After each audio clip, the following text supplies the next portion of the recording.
Middle-earth is a land of long memory, a place where the past lingers like mist over forgotten tombs. Its histories are filled with kings and conquerors, elves and dragons, but for every legend that survived the ages, there are others that slipped into shadow, entire peoples, lost, forgotten by time, erased by war, or undone by their own ambition. Today we journey into the depths of Tolkien's legendarium to uncover the lost races of Middle-earth, those who once walked proudly beneath the stars but have since vanished into myth. Who were they? What became of them? And why were they ultimately erased from the pages of history? Welcome back to the channel. Let's get started. The Drúedain, also known as the Woses or Wild Men, were a strange and ancient people, mortal yet unlike any others among the Edain. Stocky, broad-faced, with piercing eyes and uncanny senses, they lived in isolation in forests and hills far from the reach of kingdoms. Though their appearances were often mocked, the Drúedain were gifted with extraordinary perception and a form of primitive foresight. They were also fierce warriors, capable of crafting stone statues called watchstones, believed to be imbued with protective powers, perhaps even semi-sentient. They once dwelled in Beleriand during the First Age, and even aided the Halidin, one of the noble houses of men. But, as ages passed, they withdrew deeper into the wilderness, disliking the company of elves or other men. By the time of the War of the Ring, they remained only in the Drúedain forest near Gondor, isolated and nearly forgotten. Their numbers dwindled, their stories faded. They were a race slipping from the world not through war but by choice, choosing silence over civilization.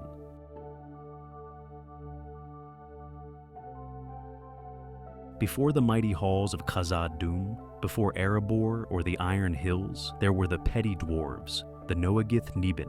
These were dwarves of shame and sorrow, exiled from their kindred in ancient times, long before the First Age. Why they were cast out, we may never know. But what remains is the tragic tale of a people diminished. They were shorter, more bent and twisted than the proud dwarves of Durin's line. They lived in secrecy, occupying ruins and caves abandoned by others, scavenging the remnants of greater civilizations. Among them was Mîm, the last known petty dwarf, who briefly found refuge with Turin Turambar in the First Age. But betrayal and sorrow followed. Mîm turned on his benefactors and was later slain by Hurin, Turin's father. After Mîm's death, the petty dwarves disappeared entirely, their name and legacy buried under the ruins they once claimed. A cursed people, cast out and forgotten, swallowed by history and grief.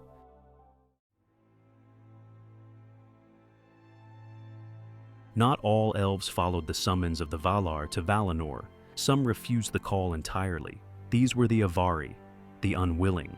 When Orome came to lead the elves westward, the Avari stayed behind, hidden in the wilds of Middle-earth. They were the kindred that never saw the light of the two trees, never reached the Blessed Realm. And so, their fate diverged from the elves we know, the Vanyar, Noldor, and Teleri. The Avari were scattered, often isolated, and became more secretive and wary over time. Tolkien suggests that some of the Avari eventually merged with the Sylvan elves, especially in places like Lorien and Mirkwood, but many simply vanished into the deep woods and wild places. Unlike their kin, their tales were never recorded in elven lore, and their languages fragmented into forgotten dialects. They became ghosts in the trees, their once proud legacy absorbed or erased. Before we continue with the video and my further explanation about the lost races of Middle-earth, I want to ask for your help. I'm trying to reach 1,000 subscribers, so I'd really appreciate it if you would subscribe and help me out. Thanks for your time. Let's continue. The Númenóreans were the greatest of men, long-lived, wise, and mighty. But not all remained faithful. As Númenor fell into darkness under Sauron's influence, a faction of its people turned wholly to evil. After the island's destruction, some of these men escaped to Middle-earth, especially to the southern coasts, where they established strongholds like Umbar. These were the Black Númenóreans. They preserved their pride, their hatred of the Valar, and their hunger for power. They became lords of the Haradrim and masters of dark sorcery.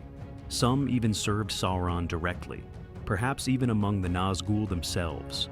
But as the centuries passed and Sauron's influence waned, so too did theirs. Their bloodline thinned. Their kingdoms fell into infighting and ruin. By the time of the Third Age, they were little more than pirates and renegades, their former glory a fading echo. They were once kings, now footnotes in the histories of Gondor. Tolkien's map is mainly focused on the west of Middle-earth, Eriador, Rohan, and Gondor. But beyond the mountains and forests lay vast, uncharted lands, Rhûn, Khand, and Harad. And within these regions lived entire cultures and races of men we know almost nothing about. The Easterlings and Haradrim fought for Sauron, yes, but who were they really? What gods did they worship? What songs did they sing? What kings rose and fell in lands untouched by elves or dwarves? Tolkien hints that some of these peoples may have had long histories, perhaps even noble ones before Sauron's corruption. Some may have descended from early branches of the Edain, others from wholly different lines of men. In his letters, Tolkien imagined vast empires and rival cultures in the East, stories untold, myths unwritten. These races were not necessarily evil. They were simply forgotten, overshadowed by the West, lost not by death, but by neglect. The common thread binding these lost races is decline.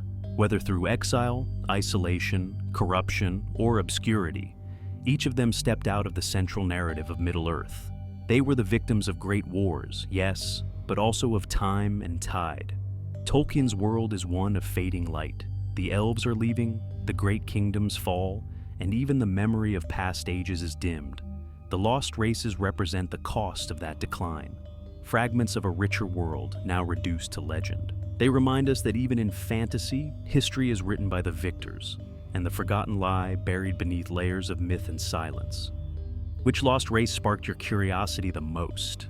Drop your thoughts in the comments, and if wandering the forgotten paths of Middle-earth lit a flame in your lore-loving heart, be sure to like the video and subscribe for more deep dives into Tolkien's legendarium. Until our next tale, thanks for watching and see you in the next stage.